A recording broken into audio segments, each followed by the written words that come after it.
नमस्कार, आदाब, शुभ जोहार। और आज जिन विषय पर मैं चर्चा करने वाला हूँ वो विषय है कि बिजली विभाग और जो जल संसाधन विभाग है, यह विभाग किस तरीके से लापरवाही कर रहा है और आने वाले समय में इसकी जो खामियाजा है वो किसानों को भुगतना पड़ सकता है।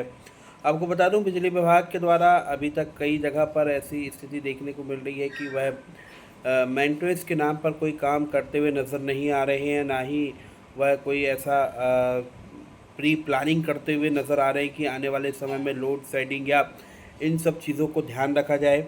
वहीं जल संसाधन विभाग के द्वारा भी बहुत सी जगह पर देखा जा रहा है कि नहरों की सफाई में काफ़ी लापरवाही बरती जा रही है, नहरों की सफाई नहीं की जा रही है, जिससे आने वाले समय में किसानों को बहुत ही नुकसान का सामना करना पड़ सकता है।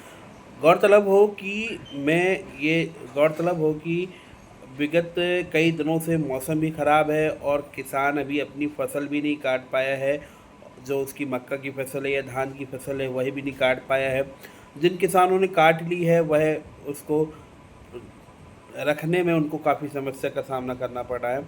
ऐसे में किसान के साथ समस्या तो है। वहीं यदि नहरों की सफाई नहीं होती है, बिजली विभाग सही तरीके से लाइन का मेंटेनेंस नहीं करता है, हर जगह पे नहीं मेंटेनेंस नहीं होता है बिजली विभाग के द्वारा लाइनों का, तो फिर ये समस्या किसानों के लिए और बड़ी बन सकती है।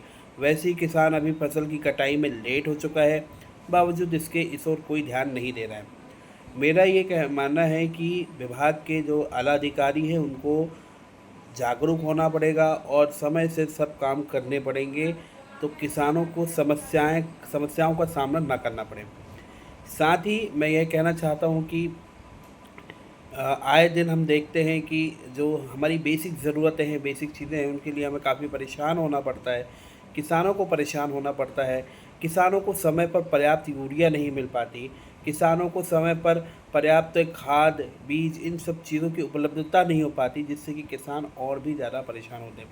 मेरा सभी विभागीय अधिकारियों से, जो जिम्मेदार अधिकारी हैं, उन सब से यह निवेदन है, विनम्र आग्रह है कि वह किसानों की समस्याओं को ध्यान में रखते हुए काम को करें और किसानों की समस्याओं का निराकरण करें। यदि वह किसानों की समस्याओं का निराकरण करते हैं तो आने वाले समय में किसान बहुत ही ज़्यादा अच्छे से अपने काम की ओर ध्यान लगाएगा, और वह जब किसान अपने काम की ओर ध्यान लगाएगा तो वह अनाज की पैदावार बढ़िया करेगा, जिससे हमारे देश उन्नति की तरफ जाएगा। किसान मजबूत होगा तो हमारा देश मजबूत होगा। तो इन सब बातों को ध्यान में रखते हुए मेरा ये मानना है कि किसानों को जो है बहुत ही ज़रूरी है कि उनको सब सुविधाएं हम दें। किसान इतना ईमानदार होता है कि वो बिजली का भी पैसा देता है, नहर का भी पैसा देता है, हर चीज़ का वह पैसा समय पर पेड करता है, और बावजूद इसके जब उसको सुविधाएं नहीं मिल पाती तो फिर वह बड़ा परेशान हो जाता है। वैसे भी बहुत से किसान कर्ज के बोझ में दबे हैं, और जब उनको सही फसल की कीमत नहीं मिलती या सही फसल उनकी होती नहीं, तो फिर वो कर्ज उनके सर पर बढ़ता चला जाता है और किसान फिर कई कदम उठाने के लिए मजबूर हो जाते हैं।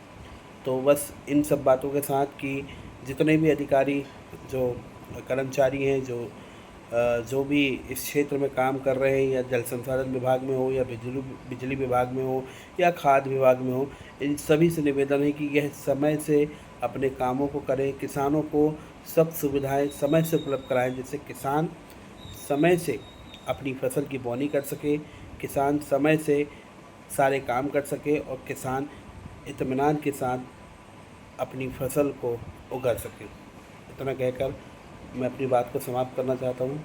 जय हिंद।